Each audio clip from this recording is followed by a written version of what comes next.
Hello, ladies and gentlefolk, and darling knitters and fibre artists from across the world. I'm David van de Kamp, and this is kind of strange, but this is supposed to be my first official Knitting Diaries podcast. Now, some of you may know, if you followed me on social media, that I started doing a Knitting Diaries YouTube channel, which is based on following the inspiration and my creative processes as I create things. Right, so I haven't posted a video in a long time, and let me elaborate a little bit on that. Since it takes a lot of work and a lot of time to film those very aesthetic chapters, so I've been focusing on all of my other work. Now I came to an idea to do a podcast series on the Knitting Diaries. So this is the first official Knitting Diaries podcast series. So in this first episode, I'm going to talk a little bit about myself so that you get to know me better. And I shall try and introduce myself in the briefest of ways so that I don't waste too much of your time. So, in case you didn't know, I'm a knitwear designer and a textile historian, and I've been doing this for a long time, textile history, I mean, and it's always been a great passion of mine.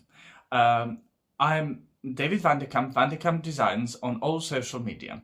I'm also one of the co-founders of Knitters Gonna Knit Facebook group, which I started with my beloved friend Irina Shah, who also has a YouTube channel called Fibre Chats, where she interviews a bunch of talented, incredible fibre artists from all across the world. Right, so the Knitters Gonna Knit group has been such a delight for the both of us. And when we started it, we wanted to create a space in which people can inspire and support each other, where one can promote their own business, and whether it be knitting patterns or their yarns that they dye, and etc. So the thing that I do in the Knitters Gonna Knit group, I have a thing that's called my weekly Friday broadcast, which I do live. And that is how I came to the idea of doing this podcast, simply by going live every Friday in our group.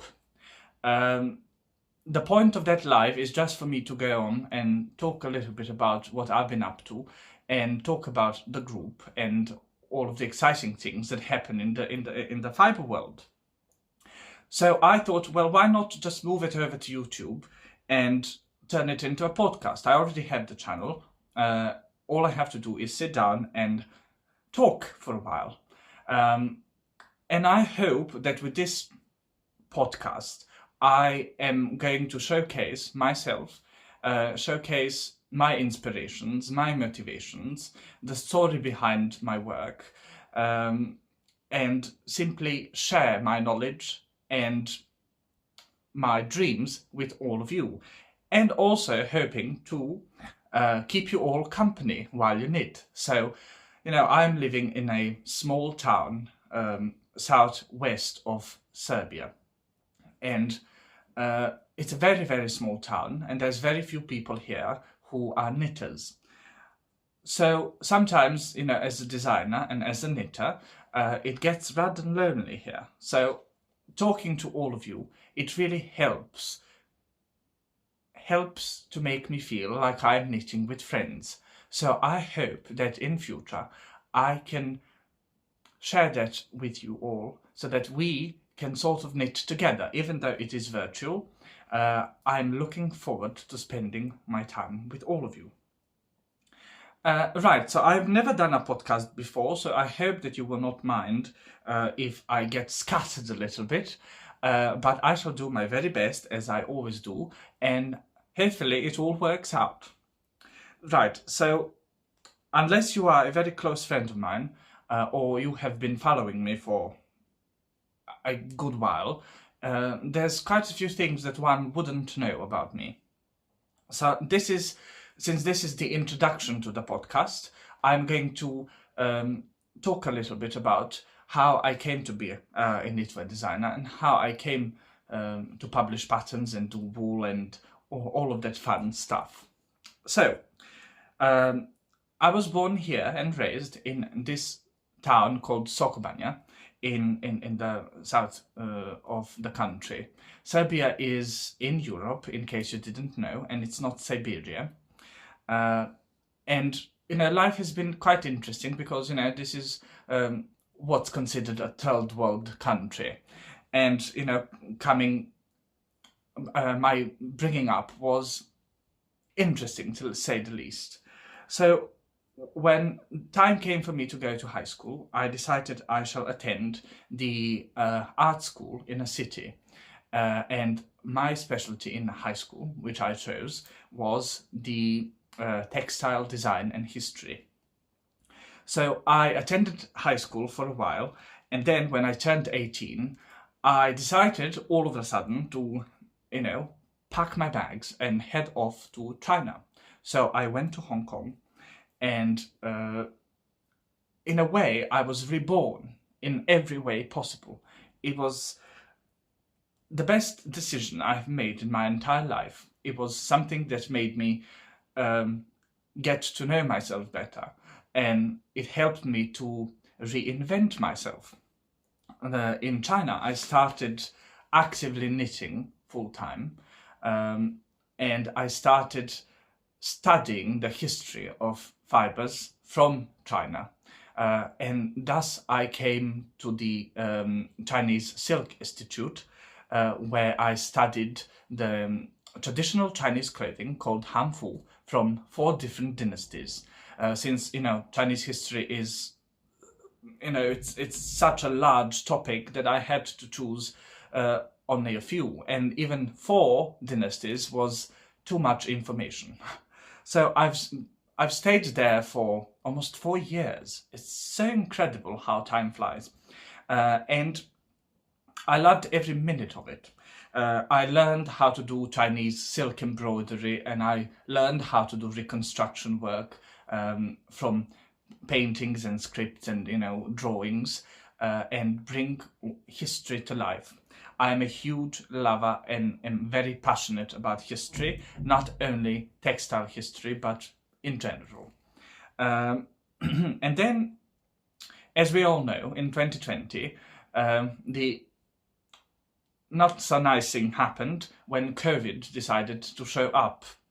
And this is when I was blackmailed by my family, emotionally blackmailed, to return home, which is not something I have planned to do, ever. So I came back here in Serbia in 2020, and I was completely lost in a way. Like, I really had no idea what am I going to do with myself. And around this time, I've already started my Instagram account from China, and I started talking to a bunch of different people who were in the knitting community. And that's how I came across Irina Shah, my best friend whom I mentioned earlier. And at that time, I was knitting a shawl that I made up.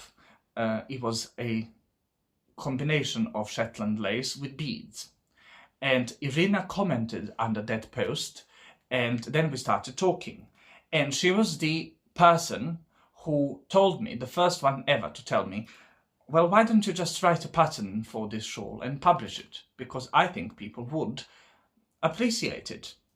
And at first I thought she must have been absolutely mad. I mean, I'm not a knitwear designer. I've never published a pattern before. And really, it was so out of my comfort zone that I almost dismissed it. But one of the virtues that Irina has is her persistence. So she kept telling me that I should. And at one point, I can't even remember when exactly, I decided, well, you know what? Why not? I have nothing to lose. I've already almost finished the entire shawl. Why not just write a pattern and publish it? And Irina, already being in the knitting community and knowing some people, she helped provide me with a pattern editor, tech editor, who from the Netherlands, and she also introduced me to some people who would test knit the shawl for me.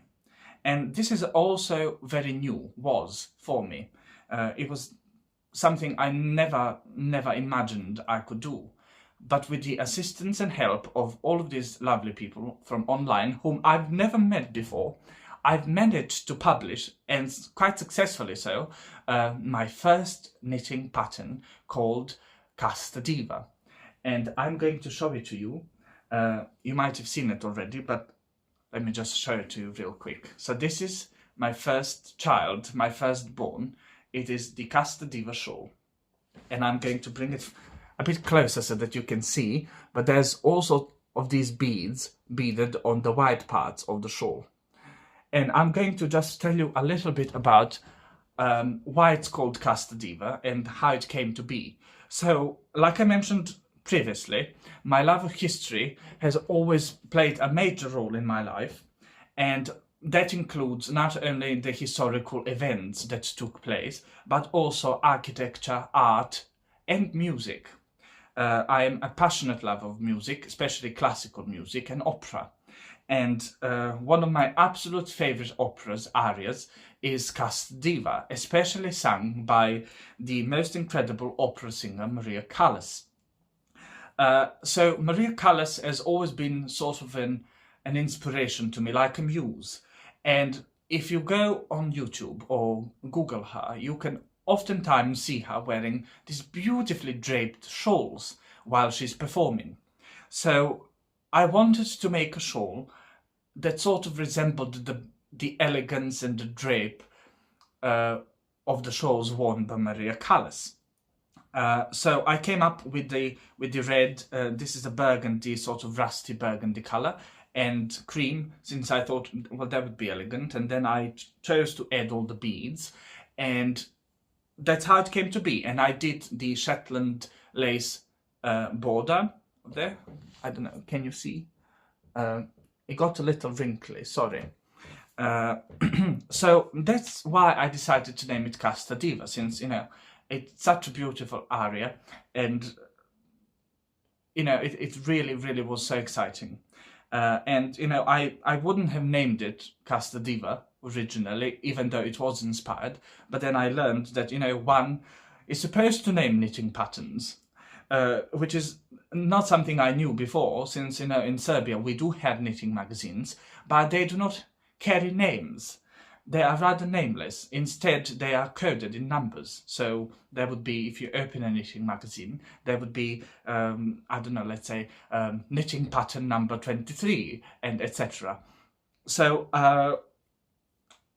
I learned that one is supposed to name them, and that's how Casta Diva came to be.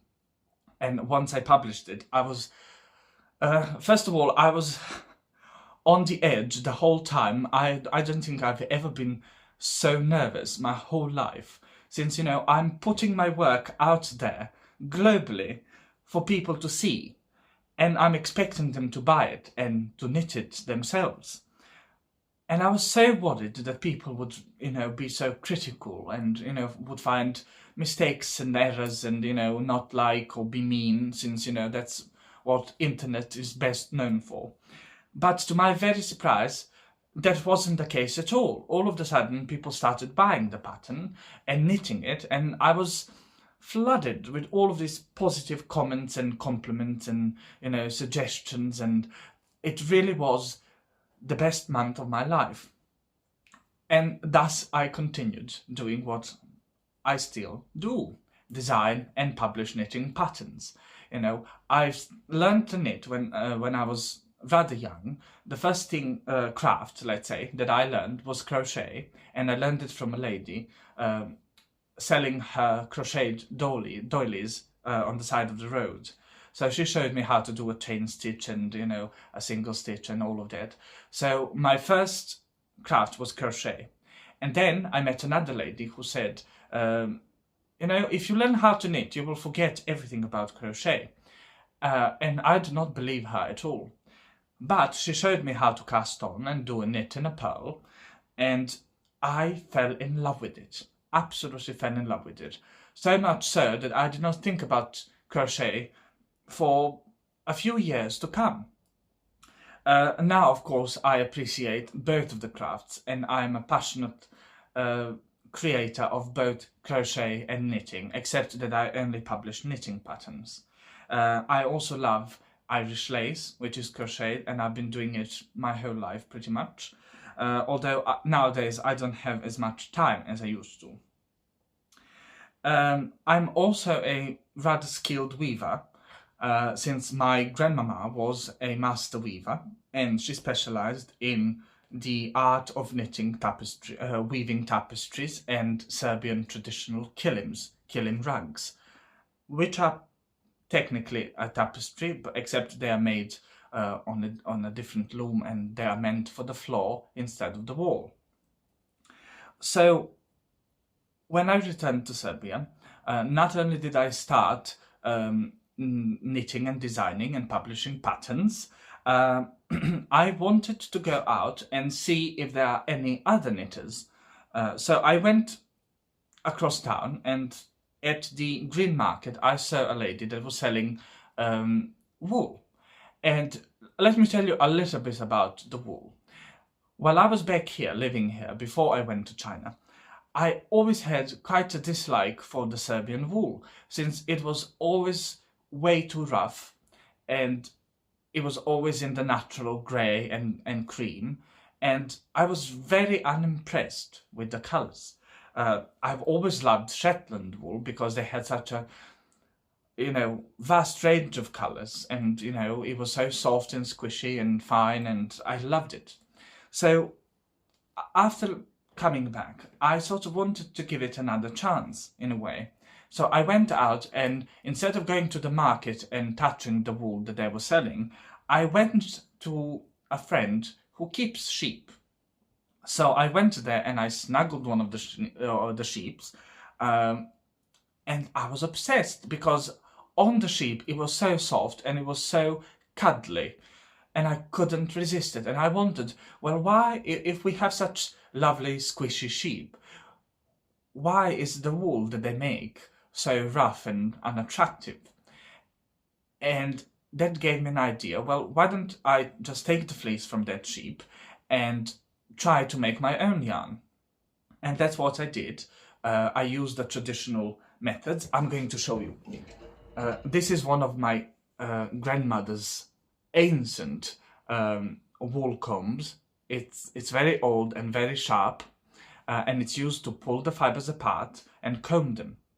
So this is what I used to make my first roving of wool, which I would then spin using a distaff and a spindle, not a drop spindle, but a regular spindle.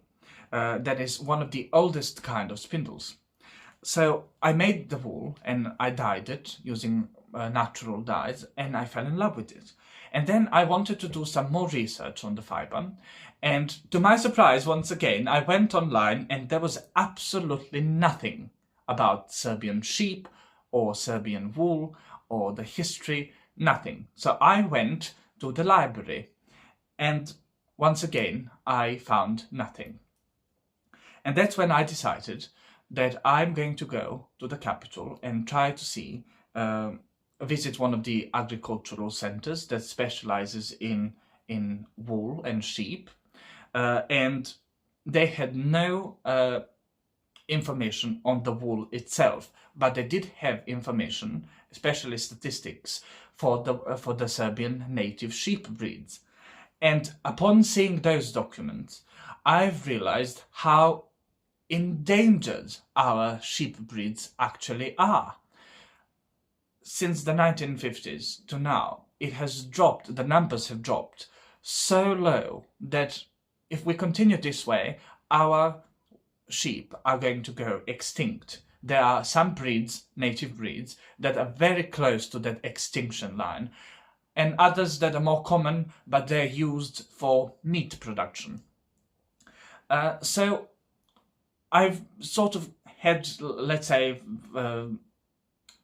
like a revelation in mind, and I came to this idea. Well, why don't I do my best, my very best, to try and preserve the sheep, try and promote it. Perhaps I could dye it, and perhaps I could sell it, and then use the money to save the sheep, save the fleece, since it was all being thrown out. And that's what I did. Of course, I had support from some rather influential people here in Serbia, and that's how I got into the world of Serbian heritage and its preservation. So I sort of dedicated all of my time here to the preservation of Serbian heritage crafts and wool. I was introduced then to the Ethno Network here in Serbia, which is the leading organization, non-government organization, that specializes in supporting and empowering women from the rural areas, and also in the preservation of traditional motifs and crafts. And thus my journey sort of began from there. By that time, I sort of developed quite a nice following, and I had the platform on which I can talk about the work that I'm doing. And later on, Knitter's Gonna Knit group also came, so I had even more people, and we are now at over 19,000 members. So there's quite a lot of people to which I can, with whom I can share my concerns, my knowledge, and perhaps introduce them to the world of Serbian heritage crafts, motifs, and traditional fibers and arts.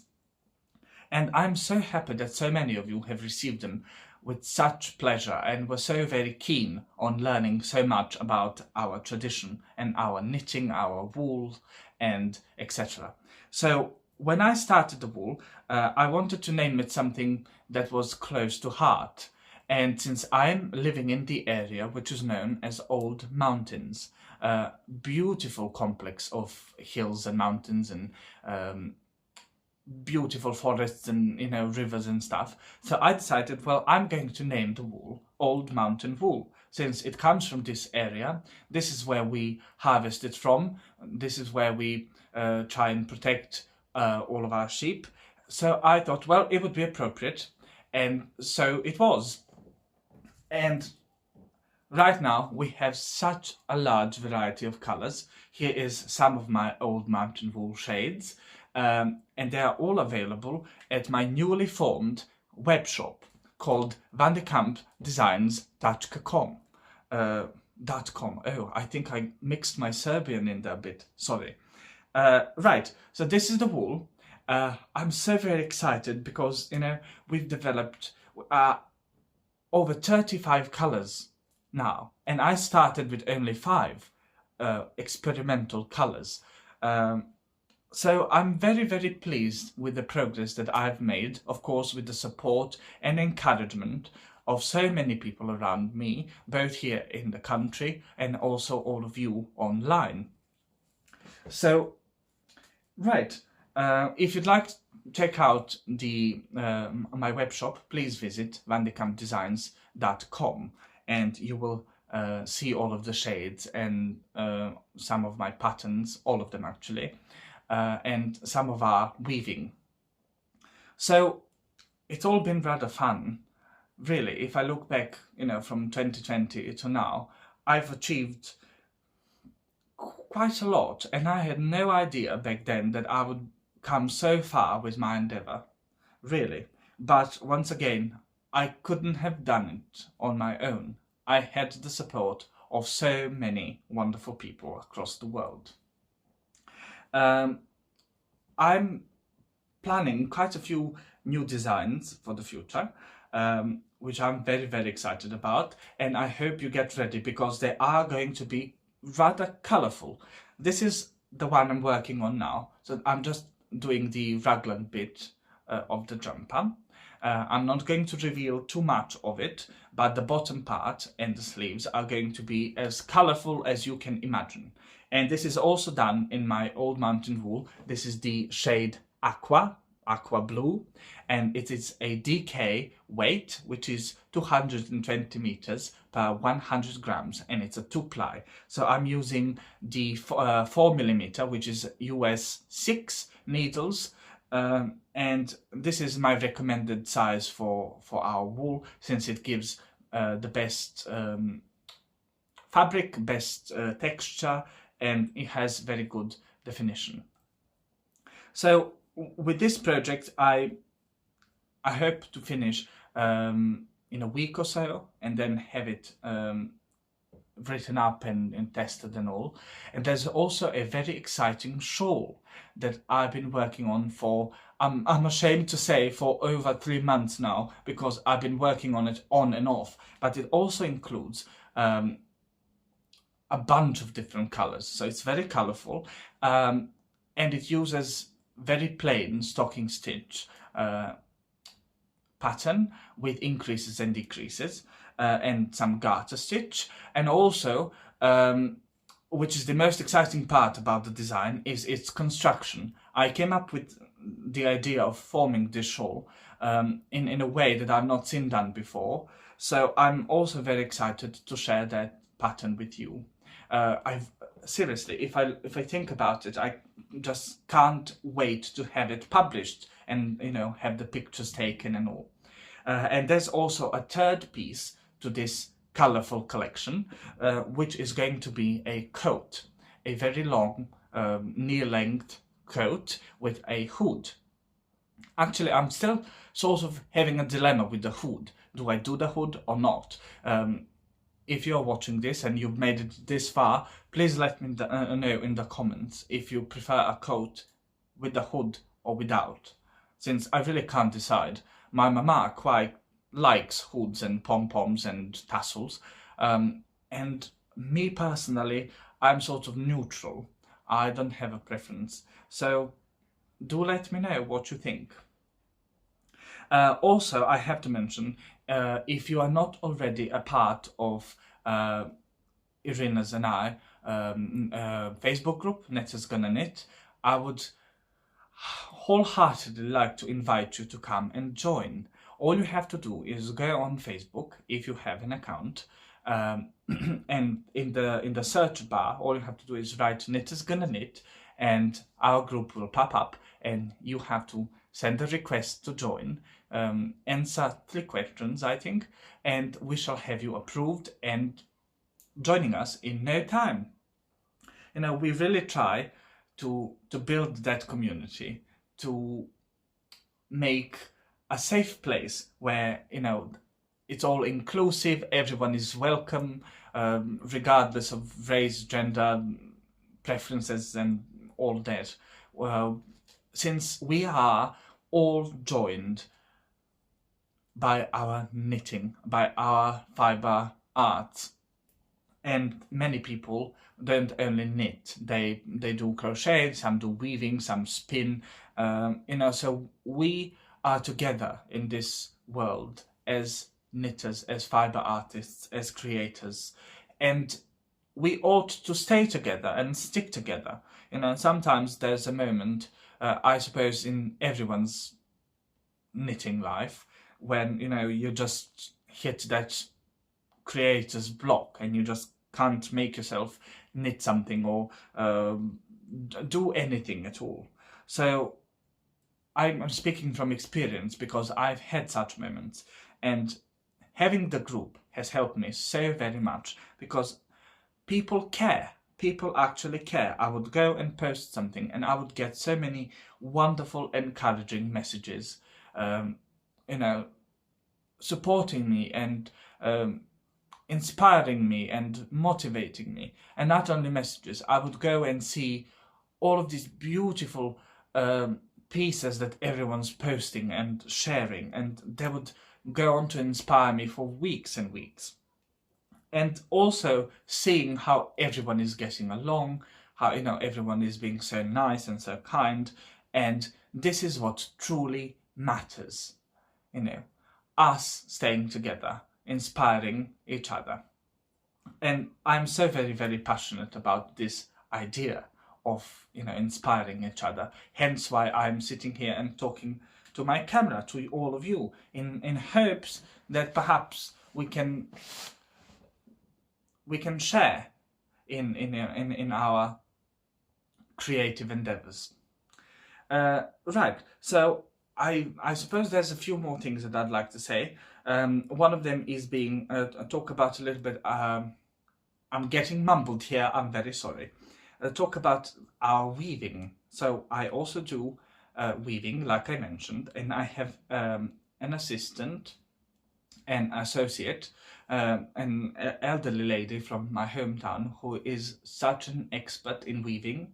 So her and I decided to form the Empowerment Association Club for women who do handicrafts and promote them. So recently I've published a collection of shawls. I have one here. I don't know if you can see. So this is one of the shawls. It's hand woven and it's so delicate, and we use the highest quality materials that are specially made for our shawls.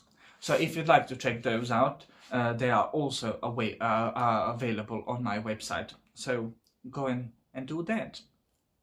You can also find me on Ravelry as David van der Kamp, as well as Instagram and Facebook. And I'm here on YouTube as well. So I'm practically all over. And I'm not the most techy person. I've never liked technology much, although I understand its benefits. And, you know, it is quite necessary for one to know how it all functions and, you know, use it to one's benefit, like I said. So I've also made quite a big progress in that field, you know, that I've managed to learn how it all functions. YouTube and Instagram and, you know, Reels and everything, and there's so many possibilities, and it all takes a lot of time, which is quite difficult, you know, especially these days in my life. I seem to have everything except time. So I'm really, really excited that I can sort of use this platform, YouTube, and this podcast as a sort of an escape from everyday chores and all of the work that I have to do. And, you know, I can just sit here in my wee little corner and talk to all of you.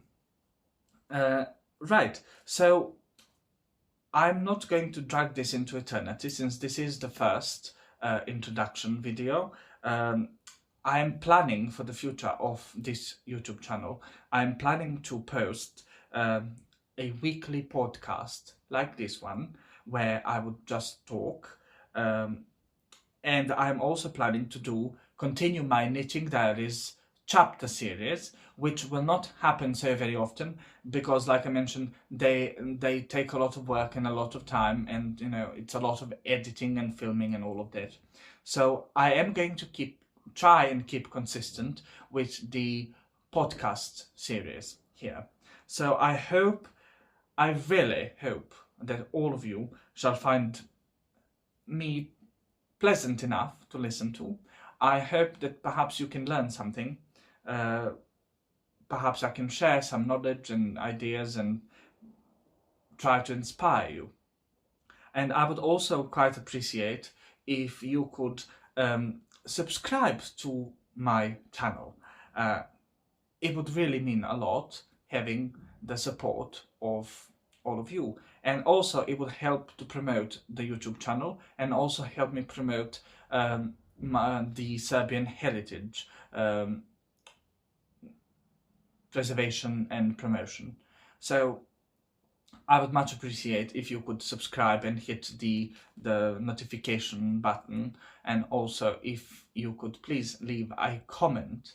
I would love to hear what everyone thinks, and, you know, all of your suggestions and ideas, and Well, perhaps you can tell me what I can do to make this channel better and, improve on the podcast. And you can always suggest the topics that you would like to hear me talk about. I can talk about so many things, and honestly, I could pretty much sit here for forever and ever and talk about things. But I'm not going to waste too much of your time, since the timeline that I've envisioned for this channel is hoping not to pass a 45-minute duration of every podcast video, so that you can just pop in and watch for a while and then go back to your life and knitting and chores and all of that.